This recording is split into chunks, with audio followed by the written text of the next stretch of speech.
Alright guys, in this problem we are being asked to simplify the rational expression. So you can see below here that we have a rational expression and we're being asked to simplify it. Now, we're going to do this just like when we simplify fractions, right? Because essentially that is what this is, right? These are two fractions. And we know that when we're given a fraction, right? So if we just write out an example here, let's say we have x over a plus c over d, right? And we want to go ahead and combine these fractions or simplify this expression right here, right? We know that we need to get a common denominator, right? And we know how to do that. We simply just multiply the denominators. So for example, right, this would become a times d, right? And then you say to yourself, well, what did I multiply this by? In order to get a times d, you multiply by d. So then you have x times d plus, again, what did you multiply this by in order to get a times b? Well, you multiplied by a. So this is going to be c times a. All right, and then we go from there. So that is exactly what we're going to do in this problem. It's just a bit larger, right? So we're dealing with more terms here, but the same principle applies. So let's go ahead and do this. So let's erase this. And again, we need to get a common denominator here, so we're simply just going to multiply the denominators. So we're going to do this problem in parts. So let's work on the denominator first. Let's get a common denominator. Again, we're just simply going to multiply here. So when doing that, we're going to get x minus 1 times 2x plus 2.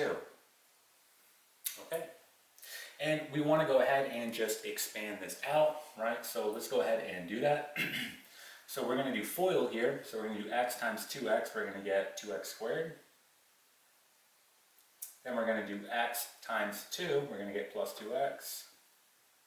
Negative 1 times 2x. We're going to get negative 2x. And then we're going to do negative 1 times 2. We're going to get negative 2.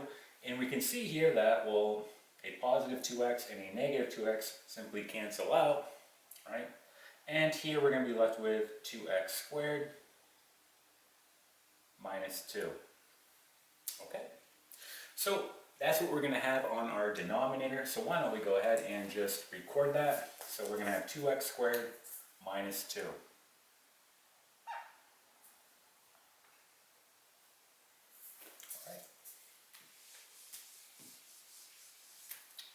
So now let's work on our numerators here. And you need to say to yourself the following, right? So what did I multiply this by in order to get, right, the following, 2x squared minus 2? Well, you multiplied by 2x plus 2. So right here, you're going to do 3x plus 2 times 2x plus 2. So let's go ahead and just do FOIL here. So we're going to do 3x times 2x. That's going to give us 6x squared. And we're going to do 3x times 2. That's going to give us plus 6x. 2 times 2x is going to give us plus 4x. Okay, and then 2 times 2 is going to give us plus 4. We just want to go ahead now and combine our like terms. So we're going to get 6x squared plus 10x. Right, plus 4. Okay, so that is going to be on our numerator. So let's go ahead and just label this. This will be our denominator, right? This will be our numerator. We'll record it right here, 6x squared plus 10x plus 4. Okay, let's erase this. And now you're going to do the same thing here.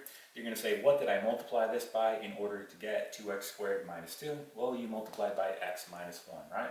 So we have to do the same thing here. We're going to do x minus 2 times x minus 1. And again, we're just going to do FOIL.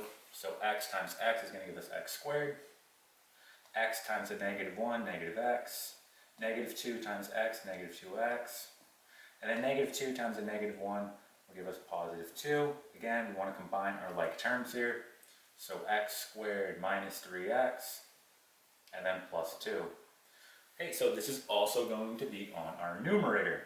right? So let's record this. We get x squared minus 3x, right, plus 2. All right, let's go ahead and just rewrite this now. So let's erase this.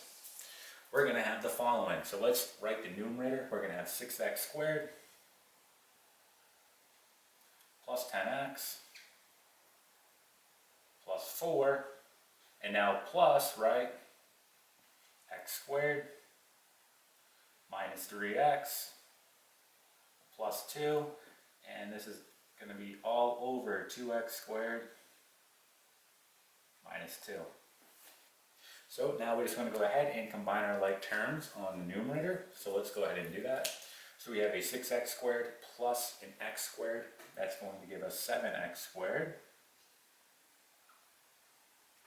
If you want, we can go ahead and just cancel those out so we know we're done with them. Then we have a positive 10x and a minus 3x. That will give us positive 7x. So this cancel out.